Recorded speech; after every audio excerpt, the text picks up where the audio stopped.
নমস্কাৰ জনাইছো সকলোকে মোৰ অন্য এটা ভিডিঅ'লে আশা কৰো আপোনালোক সকলোৰে ভালে থাকক সদায়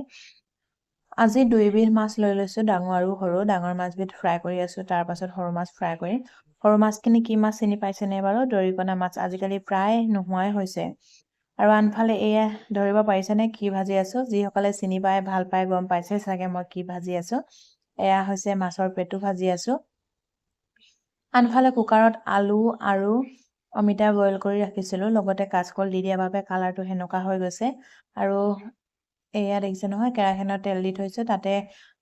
কাটি ৰখা পিয়াজখিনি দি দিছো আৰু হালধি দি দিছো হালধি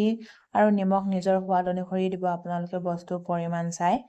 আৰু লগতে বইল কৰি ৰখা পাচলিখিনি ইয়াতে দি দিছো অমিতা আৰু আলু আপোনালোকে বাৰু এনেকৈ বনাই খায়নে জনাবচোন আমি প্ৰায় এনেকৈ কেতিয়াবা মাজে সময় বনাই খাওঁ সকলো বস্তুৰে সোৱাদটো ল'ব লাগে সেইবাবে শেষত ভিডিঅ'টো কেনেকুৱা পালে জনাবলৈ নাপাহৰিব এয়া দেখিছেনে এতিয়া উতলিছে মাছ দি দিছো মাছ ইয়াত কমকৈ দিছো কাৰণ বেটিয়ে চব্জি মাছ নাখায় সেইবাবে তাইলে ফ্ৰাই কৰি ৰাখিছো আৰু সৰু মাছো খাই ভাল পায় তাই সেইবাবে সৰু মাছো ৰাখি দিছো আৰু লগতে অকণমান জালুকৰ গুৰি দিছো আপোনালোকে এনেকৈ ভাল পায়নে জালুক দি জনাব দেই আজিলৈ আহিছো ভিডিঅ'টি শেষলৈকে চোৱাৰ বাবে আপোনালোকক অশেষ ধন্যবাদ জনাইছো